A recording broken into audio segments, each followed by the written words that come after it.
New Canada Workers' Benefit Payment Increase effective July 2025. Canada is experiencing a wave of economic shifts heading into mid-2025, from enhanced benefit payments like the Canada Workers' Benefit and Ontario Trillium benefit, to striking demographic changes in homeownership. At the same time, the national job market is showing signs of strain, with unemployment climbing to 7%. If you are interested in this topic, please pay attention and watch the video through to the end to get all the information. Please hit like and subscribe, and don't forget to push the notification bell for an upcoming video. Starting July 2025, the Canada Workers' Benefit is getting a significant boost, delivering enhanced financial support to low-income individuals and families across the country. This increased CRA benefit payment, designed to ease the burden of rising living costs, will be distributed in quarterly installments, with the first payment arriving on July 12, 2025. Here's our video to the 2025 CWB increase, including eligibility, payment amounts, application steps, and key dates to know. What is the Canada Workers' Benefit? The Canada Workers' Benefit is a refundable tax credit aimed at supporting low-income workers and families. It offers two components: the basic amount for general support and the disability supplement for those with approved disabilities. In 2025, eligible Canadians can receive up to 50% of their CWB entitlement in advance through 3 quarterly payments, calculated based on their 2024 tax return. Great news for current recipients: if you received advance Canada Workers' Benefit payments in 2024, you're automatically enrolled for 2025, no extra application required. 2025 Canada Workers' Benefit Payment Increase. What's new? The 2025 CWB update brings higher maximum benefits to help Canadians cope with inflation and rising expenses. Here's a quick look at the updated amounts. Single workers, up to $1,633, basic amount, if your adjusted net income is below $26,855. Families, up to $2,813, basic amount, if your adjusted family net income is under $30,639. Disability supplement, up to $843 for eligible individuals or families, depending on income thresholds. Payments phase out as income increases, with no basic amount available for singles earning over $37,474 or families exceeding $49,391. Disability supplement cutoffs are slightly higher: $38,759 for individuals and $50,722 for families, estimated for 2025. Note, if you live in Alberta, Quebec, or Nunavut, payment amounts may vary due to provincial adjustments. Who qualifies for the Canada Workers' Benefit in 2025? Basic amount eligibility. To qualify for the basic CWB amount, you must be a Canadian resident for the entire year, be 19 or older by December 31, 2024, or live with a spouse, common law partner, or dependent child. Earn at least $3,000 in working income in 2024. Income thresholds for basic amount, 2025. Disability supplement eligibility. To claim the $843 disability supplement, you need approval for the Disability Tax Credit, Form T-2201, filed with the Canada Revenue Agency. Adjusted net income below $37,740 for singles, $49,389 for families. Income thresholds for disability supplement, 2025. Who's ineligible? You won't qualify if you are a full-time student for more than 13 weeks in 2024, unless you have a dependent, are incarcerated for 90+ days in 2024, are a non-tax-paying diplomat or their family member. How much Canada Workers' Benefit can you get in 2025? Your CWB payment depends on your income, family status, and eligibility for the disability supplement. Singles, up to $1,633, basic, plus $843, disability, if income is below thresholds. Families, up to $2,813, basic, plus $843, disability, with similar income limits. Payments gradually decrease as income rises and stop at the upper thresholds. Residents of Quebec, Alberta, or Nunavut should check for province-specific adjustments. How to apply for the Canada Workers' Benefit? Claiming the CWB is simple. File your taxes, use certified tax software or complete Schedule 6, Canada Workers' Benefit, on your tax return. Disability supplement, if eligible, include both the basic and disability claims on your return. Only one spouse can claim the basic amount, but both can file for the disability supplement. Advance payments, no separate application is needed. The CRA automatically calculates and issues ACWB payments based on your tax return. Deadline: you must have filed your taxes by the deadline to receive advance payments starting July 2025. 2025 CWB payment dates. Mark these dates for the Advance Canada Workers Benefit payments. July 12, 2025. October 11, 2025. January 10, 2026. Pro tip: if a payment date falls on a weekend or holiday, funds will arrive the previous business day. What if your CWB payment doesn't arrive? If you don't receive your payment, verify eligibility, ensure you meet the income, residency, and other requirements. Wait 10 business days, allow time for processing after the scheduled payment date. Contact the CRA, reach out to the Canada Revenue Agency for support if the payment is still missing. With the cost of living soaring, the Enhanced Canada Workers Benefit provides a vital lifeline for low-income workers and families. Whether you're covering groceries, rent, or other essentials, this boost can make a real difference. Stay proactive by filing your taxes early, updating your CRA profile, and checking eligibility to maximize your benefits. Frequently asked questions. What is the Canada Workers Benefit increase for 2025? Starting July 2025, the Canada Workers Benefit will see a payment increase to support low-income workers and families. Single individuals can receive up to $1,633, families up to $2,813, and an additional $843 disability supplement, depending on income. These enhanced payments will be distributed quarterly, starting July 12, 2025, based on your 2024 tax return. Who is eligible for the Canada Workers Benefit in 2025? To qualify for the 2025 CWB, you must be a Canadian resident, 19 or older by December 31, 2024, or live with a spouse/child, and earn at least $3,000 in working income. Single workers with income below $26,855 and families below $30,639 qualify for the basic amount. For the disability supplement, you need an approved disability tax credit and income below $37,740, singles, or $49,389, families. When are the Canada Workers Benefit payment dates for 2025? The 2025 Advance Canada Workers Benefit payments will be issued on July 12, 2025, October 11, 2025, and January 10, 2026. If a date falls on a weekend or holiday, expect the payment the previous business day. How do you apply for the Canada Workers Benefit in 2025? To claim the 2025 CWB, file your 2024 income tax return and complete Schedule 6, Canada Workers Benefit, using certified tax software. For the disability supplement, ensure your disability tax credit, Form T2201, is approved. No separate application is needed for advance payments. The CRA automatically issues them if you qualify. Why didn't you receive your Canada Workers Benefit payment in 2025? If you didn't receive your CWB payment, check your eligibility, e.g., income, residency, tax filing status. Wait 10 business days after the scheduled payment date, e.g., July 12, 2025.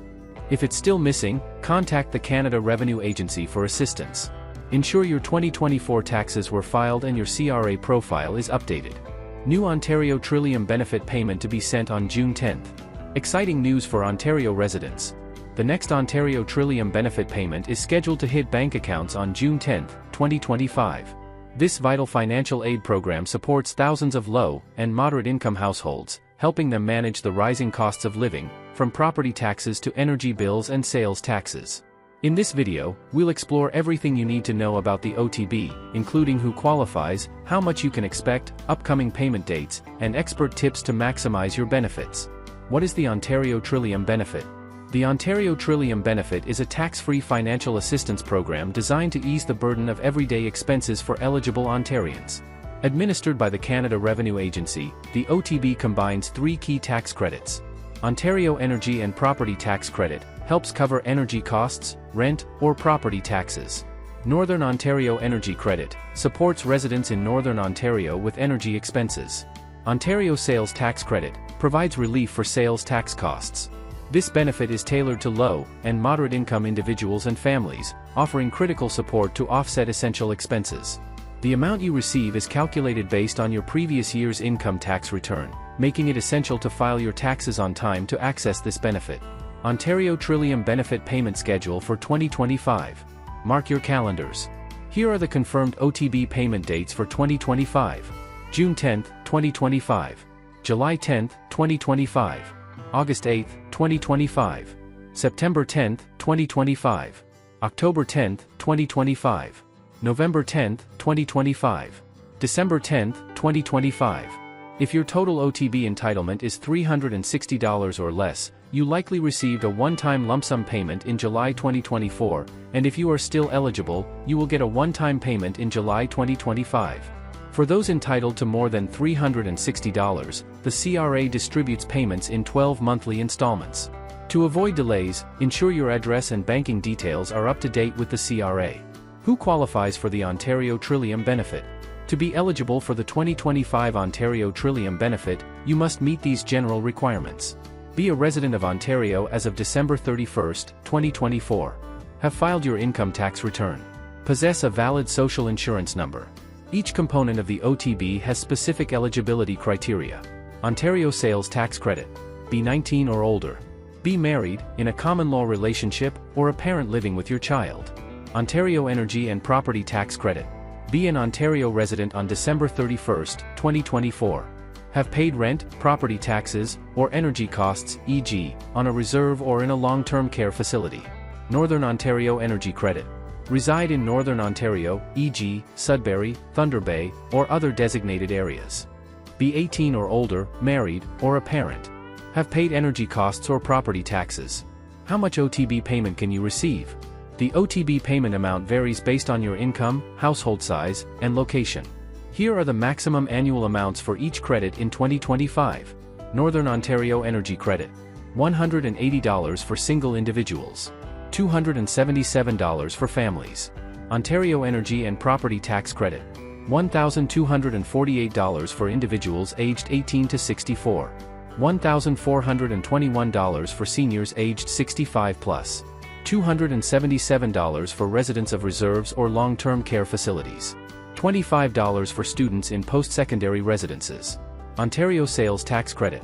$360 per adult or child in the household. Depending on your circumstances, you could receive over $2,000 annually if eligible for all credits. How to apply for the Ontario Trillium benefit? Good news, you don't need to submit a separate application for the OTB. Follow these simple steps to ensure you receive your payment. Always file your taxes. Your eligibility and payment amount are determined based on your income tax return. Update your information. Notify the CRA of any changes to your address, marital status, or banking details to prevent payment issues. Verify eligibility. Confirm you meet the criteria for each tax credit, OSTC, OEPTC, NOEC, to maximize your benefit. Tips to boost your OTB payment. Want to make the most of your Ontario Trillium benefit? Try these strategies. Report all eligible expenses, accurately include rent, property taxes, and energy costs in your tax return. Review your tax return, double-check for errors, as mistakes can delay or reduce your payment. Enroll in direct deposit. Sign up through the CRA direct deposit for faster, more secure payments. Seek professional advice. Consult a tax expert to uncover additional credits or deductions you may qualify for. The OTB is a lifeline for many Ontarians, providing essential financial relief to cover rising costs.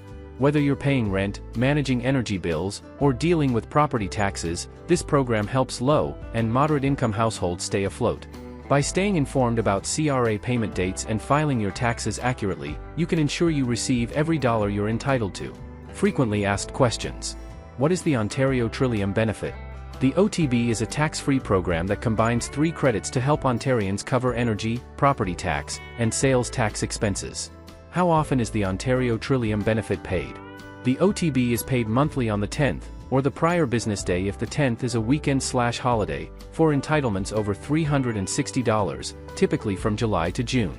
If your entitlement is $360 or less, you receive a lump sum payment in July. When will OTB payments be sent in 2025? Payments are scheduled for June 10th, July 10th, August 8th, September 10th, October 10th, November 10th, and December 10th, 2025. What is the income cap for the Ontario Trillium benefit? The OTB amount reduces as income increases. For 2025. 1. Ontario Sales Tax Credit, phases out for individuals with adjusted net income above $30,159, single, or $37,699, families. 2. Ontario Energy and Property Tax Credit, phases out for incomes above $58,238, single, or $72,798, families. 3. Northern Ontario Energy Credit, phases out for incomes above $58,238, single, or $72,798, families. Are temporary residents in Ontario eligible for the Ontario Trillium benefit? Temporary residents, e.g., those on work or study permits, may be eligible if they are considered residents of Ontario for tax purposes, have a valid social insurance number, and file a 2024 income tax return. They must also meet specific criteria for each credit, OSTC, OEPTC, and OEC, such as paying rent, property taxes, or energy costs in Ontario. How much can you get from the OTB? Payments vary, but eligible households could receive over $2,000 annually, depending on income and circumstances. Do you need to apply separately for the OTB? No, eligibility is automatically assessed when you file your annual tax return. Immigrants to Canada surpass Canadian-borns in homeownership. In a striking revelation from Statistics Canada's last census, immigrants in Canada, particularly those who have been in the country for over 5 years, are surpassing Canadian-born individuals in home ownership rates. With established immigrants achieving a 69.7% home ownership rate compared to 61.9% for Canadian-born citizens, this data challenges common assumptions about housing trends in Canada. This article dives into the factors driving this trend, explores its implications for the Canadian housing market, and provides insights into how cultural, economic, and policy factors shape these surprising statistics. The data: immigrants leading the way in home ownership. According to the official census, established immigrants, those who have lived in Canada for at least 5 years, own homes at a rate of 69.7%, significantly higher than the 61.9% rate for Canadian-born individuals. Recent immigrants, however, lag behind with a home ownership rate of 38.7%, reflecting the challenges of entering the housing market shortly after arrival. This video highlights the journey of immigrants as they integrate into Canadian society, with home ownership often seen as a milestone of financial and social stability. In high-cost urban centers like Toronto and Vancouver, where immigrants make up 46.6% and 41.8% of the population, respectively, their impact on the housing market is profound. Notably, immigrant families are more likely to co-own properties with their adult children, a trend that is particularly evident in these cities, where over 75% of co-owning parents are immigrants. This practice not only reflects cultural values but also serves as a strategic response to soaring housing costs. Why immigrants are buying homes at higher rates? Several factors contribute to the higher home ownership rates among established immigrants. Cultural emphasis on property ownership. Many immigrant communities place a strong cultural value on home ownership as a symbol of stability and success. For example, families from South Asian and Chinese backgrounds often prioritize real estate as a means of building generational wealth. This cultural drive is evident in the higher rates of co-ownership, where parents and adult children pool resources to afford homes in competitive markets like Toronto and Vancouver. Economic resilience and strategic investments. Established immigrants, particularly those in Canada for over a decade, often achieve greater financial stability. The census data shows that immigrants who have been in Canada for 15 years or more have housing occupancy rates of 405 per 1,000 individuals, surpassing the 394 per 1,000 for Canadian-born residents. Skilled workers, who form the largest category of immigrants, bring valuable expertise that contributes to higher earnings over time, enabling them to invest in real estate. Multi-generational living arrangements. Immigrant families are more likely to live in multi-generational households, pooling resources to purchase homes. This trend is particularly pronounced in expensive urban markets, where affordability challenges push families to collaborate financially. Such arrangements allow immigrants to overcome barriers that Canadian-born individuals, who may prioritize independent living, often face. Lower reliance on pensions. Immigrants typically have lower coverage by registered pension plans compared to Canadian-born individuals, making home ownership a critical component of their retirement planning. Data from the Survey of Financial Security indicates that housing assets constitute a larger share of wealth for immigrant families, reinforcing their commitment to property ownership. Challenges for recent immigrants. While established immigrants excel in home ownership, recent arrivals face significant hurdles. With a homeownership rate of just 38.7%, recent immigrants are often constrained by lower incomes, limited credit history, and the high cost of housing in urban centers. The Canadian Housing Survey noted that 2 out of 5 recent immigrants were dissatisfied with the housing market, with only 63% expressing satisfaction compared to the national average of 82%. High housing prices in cities like Toronto and Vancouver exacerbate these challenges. For instance, the average value of single detached homes owned by recent immigrants in Vancouver is $2.34 million, significantly higher than the $1.52 million for Canadian-born owners. These disparities are partly due to immigrants' tendency to settle in high-cost areas, where cultural and economic networks are strong but affordability is low. Regional variations in homeownership. Homeownership rates vary significantly across Canada, influenced by regional economic conditions and housing affordability. Alberta. Immigrants in Alberta boast some of the highest homeownership rates in the country, with 19% of newcomers owning their first residence upon arrival. The province's relatively affordable housing market and strong economic opportunities make it an attractive destination for immigrants seeking to invest in property. Ontario and British Columbia. In Toronto and Vancouver, where housing costs are among the highest in Canada, immigrants still manage to achieve high ownership rates over time. However, the reliance on co-ownership and multi-generational living is more pronounced in these regions due to affordability challenges. Atlantic Canada. Historically, Atlantic provinces like Newfoundland and Labrador, 75.7% home ownership rate in 2021, have higher ownership rates than the national average. However, even here, rates have declined slightly, with Prince Edward Island and Nova Scotia seeing drops of 4.6% and 4%, respectively, from 2011 to 2021. Quebec. Quebec has the lowest home ownership rate among provinces, at 59.9% in 2021, with a modest decline of 1.3% from 2011. Immigrants in Quebec face unique challenges, including language barriers and a distinct housing market, but established immigrants still outperform Canadian-born residents in ownership rates. The broader housing market context. Canada's overall home ownership rate has been declining, dropping from a peak of 69% in 2011 to 66.5% in 2021. This trend reflects rising housing costs, increasing interest rates, and a growing preference for renting, particularly among younger Canadians and recent immigrants. The growth in renter households has outpaced that of owner households by more than double, with a 21% increase in renters compared to an 8.4% increase in owners from 2011 to 2021. Despite these challenges, immigrants continue to drive demand in both ownership and rental markets.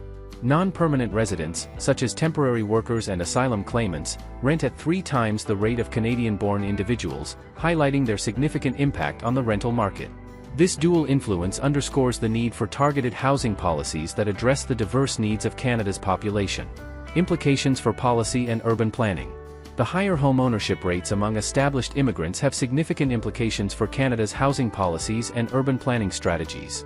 Affordable housing supply. The growing demand for home ownership among immigrants, particularly in smaller municipalities, necessitates an increase in affordable housing stock.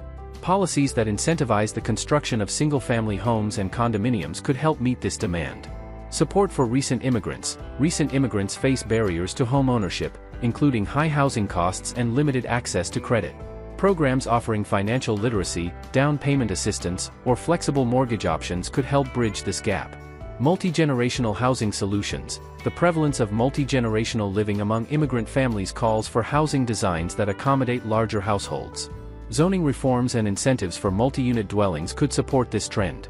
Rental market stability. The high rental demand from non-permanent residents highlights the need for a robust rental housing stock, particularly in urban centers. Investments in purpose-built rental units, which grew by nearly 1/5 from 2010 to 2020, are critical to maintaining affordability. Cultural and social impacts. The trend of higher home ownership among immigrants reflects broader cultural and social dynamics. For many immigrant families, owning a home is not just a financial investment but a symbol of integration and success in their new country.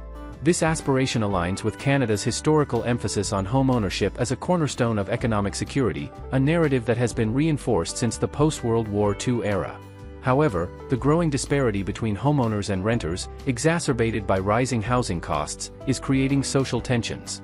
Younger Canadians. particularly millennials and Gen Z, express frustration over the unattainability of homeownership, a sentiment that is less pronounced among established immigrants who benefit from cultural and familial support systems. Addressing these disparities requires a nuanced approach that balances the needs of diverse population groups. A shifting housing landscape. The census data from Statistics Canada paints a compelling picture of immigrants reshaping Canada's housing market. With established immigrants achieving home ownership rates of 69.7% compared to 61.9% for Canadian-born individuals, their influence is undeniable. Cultural values, economic resilience, and multi-generational living arrangements enable immigrants to navigate Canada's challenging housing market with remarkable success. However, recent immigrants face significant barriers, highlighting the need for targeted policies to support equitable access to home ownership. As Canada grapples with a declining national home ownership rate and rising affordability challenges, understanding the dynamics of immigrant home ownership is crucial. By addressing these trends through innovative housing policies and urban planning, Canada can ensure that the dream of home ownership remains attainable for all its residents, regardless of their background. https://immigrationnewscanada.ca/unemployment-may-2025-Canada. Show website. Canada's unemployment climbs to 7% as Canadian job market stalls. Unemployment in Canada rose to 7% in May 2025, marking the highest rate since 2016, as the job market showed little growth with only 8,800 jobs added. According to Statistics Canada's Labour Force Survey released on June 6, 2025, the economy added a modest 8,800 jobs, reflecting a 0% monthly change. This stagnation follows a period of robust job growth from October 2024 to January 2025, raising concerns about economic momentum as challenges like tariffs and a tough summer job market for students emerge. Below, we dive into the key findings, industry trends, regional variations, and their broader implications for Canada's economy. Employment stagnation, a closer look. In May 2025, Canada's employment level stood at 20,978,000, virtually unchanged from the previous month, plus 8,800 jobs. The employment rate, the proportion of the population aged 15 and older who are employed, held steady at 60.8%, matching a recent low from October 2024. This lack of growth marks the second consecutive month of stagnant employment, a sharp contrast to the 211,000 jobs added between October 2024 and January 2025. The modest job gains in May were driven by a 58,000 increase in full-time employment, offset by a 49,000 decline in part-time work. This shift suggests a mixed labor market where full-time opportunities are emerging, but part-time jobs are contracting, potentially impacting workers seeking flexible hours. Unemployment rate climbs to 7%. The unemployment rate rose by 0.1% to 7.0% in May, continuing a three-month upward trend that has seen a 0.4 increase since February. This is the highest rate since September 2016, excluding the pandemic years of 2020 and 2021. The number of unemployed individuals reached 1.6 million, up 13.8%, plus 191,000, from May 2024, signaling growing challenges in finding work. The data also highlights longer unemployment durations. In May 2025, the average time spent searching for a job was 21.8 weeks, up from 18.4 weeks a year earlier. Nearly half, 46.5%, of the unemployed had not worked in the past 12 months or had never worked, compared to 40.7% in May 2024. This trend to a labor market where job seekers face increasing difficulties transitioning into employment. Sector-specific trends, winners and losers. Employment changes in May varied significantly across industries, reflecting both growth and contraction in key sectors. Industries with job gains. Wholesale and retail trade. This sector led growth with a 43,000 job increase, plus 1.5%, rebounding from losses of 55,000 jobs in March and April 2025. The gains were primarily in wholesale trade, indicating a recovery in demand for goods and services. Information, culture, and recreation. Employment rose by 19,000, plus 2.3%, suggesting a boost in sectors like media, arts, and entertainment, possibly tied to seasonal or event-driven activities. Finance, insurance, real estate, rental, and leasing. This sector added 12,000 jobs, plus 0.8%, continuing an upward trend with a net gain of 79,000 jobs, plus 5.6%, since October 2024. Utilities, a smaller but notable increase of 4,900 jobs, plus 3.1%, reflects stability in essential services. Industries with job losses. Public administration, the sector saw a significant decline of 32,000 jobs, minus 2.5%, offsetting April's gains tied to temporary hiring for the federal election. This drop suggests a return to baseline employment levels in the sector. Accommodation and food services, a loss of 16,000 jobs, minus 1.4%, highlights ongoing challenges in hospitality, likely affecting part-time and youth workers. Transportation and warehousing, this sector shed 16,000 jobs, minus 1.4%, potentially reflecting disruptions like tariffs impacting trade and logistics. Business, building, and other support services, a decline of 15,000 jobs, minus 2.1%, indicates reduced demand for administrative and support roles. These shifts underscore a labor market with uneven recovery, where consumer-driven sectors like retail are rebounding, but public and service-oriented industries face headwinds. Regional variations, British Columbia gains, Quebec loses. Employment trends varied across provinces, with some regions showing resilience while others experienced declines. British Columbia, employment rose by 13,000, plus 0.4%, with the unemployment rate steady at 6.4%. Victoria recorded the lowest unemployment rate among Canada's 20 largest census metropolitan areas at 3.7%, while Vancouver's rate matched the provincial average at 6.4%. Nova Scotia, a strong increase of 11,000 jobs, plus 2.1%, was accompanied by a 0.7 drop in the rate to 6.5%. New Brunswick, employment grew by 7,600, plus 1.9%, with the unemployment rate falling 0.6 to 6.3%. Quebec, employment fell by 17,000, minus 0.4%, offsetting April's gains. The unemployment rate remained steady at 5.8%. Manitoba, a decline of 5,800 jobs, minus 0.8%, reflects regional challenges. Prince Edward Island, employment dropped by 2,700, minus 2.9%, signaling a significant contraction in the small province. Ontario, employment was unchanged, but the unemployment rate stood at 7.9%, with high rates in Windsor, 10.8%, Oshawa, 9.1%, and Toronto, 8.8%.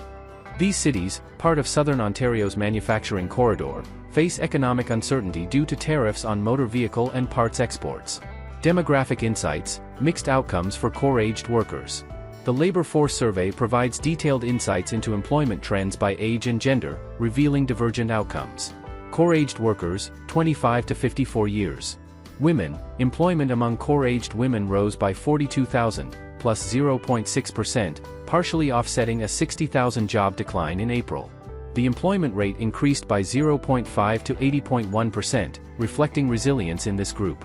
Men, employment fell by 31,000, minus 0.4%, with the employment rate dropping 0.5 to 86.0%, the lowest since August 2018, excluding pandemic years. The unemployment rate for core-aged men rose by 0.4 to 6.2%. Youth, 15 to 24 years. Youth employment remained unchanged for the fourth consecutive month, with an employment rate of 54.1%, down 1.1 from May 2024.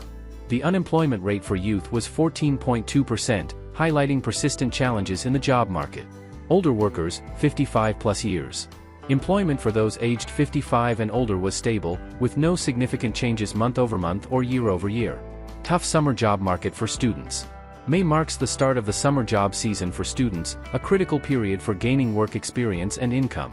However, the Labor Force Survey indicates a challenging environment for returning students aged 15 to 24, those attending school full-time in March and planning to return in the fall. Unemployment rate. The unemployment rate for returning students was 20.1% in May 2025, up 3.2 from May 2024. This is comparable to rates seen in May 2009, 20%, and May 1999, 20.1%, outside the pandemic years. Gender breakdown. Young men faced a 22.1% unemployment rate, plus 4.1 year-over-year, while young women saw an 18.4% rate, plus 2.3. Key industries. Most employed returning students worked in retail trade, 28.8%, accommodation and food services, 20.5%, and information, culture, and recreation, 13.1%. However, accommodation and food services saw a significant 22.1%, minus 66,000, drop in student employment year-over-year. Common occupations for returning students included retail salespersons, food counter attendants, cashiers, and program leaders in recreation and fitness. For non-returning students aged 15 to 24, the unemployment rate was 12.2%, up slightly from 11.6% in May 2024. Wage growth and hours worked. Average hourly wages rose by 3.4%, plus $1.20 to $36.14, year-over-year in May, matching April's growth rate. Total hours worked remained unchanged month-over-month but increased by 0.9% compared to May 2024, suggesting steady labor demand in some sectors. Final thoughts. Canada's labor market in May 2025 reflects a complex picture of stagnation, with modest job gains offset by rising unemployment and regional disparities. While sectors like wholesale and retail trade show resilience, declines in public administration and hospitality signal challenges. The high unemployment rate for students and persistent difficulties for job seekers underscore the need for strategic measures to boost employment. As the Bank of Canada and policymakers navigate these trends, the coming months will be critical for addressing economic uncertainties and fostering job growth. As Canadians prepare for rising support payments, shifting housing dynamics, and a cooling labor market, the coming months will be critical in determining the nation's financial stability. Continued government action and responsive policy will be essential in navigating this evolving economic terrain. That is all for today, in this video. What are your thoughts on this? Please let us know in the comments section below. Thanks for watching the entire video. Hopefully, the information is useful to you. See you later, in the next video. Till then, take care.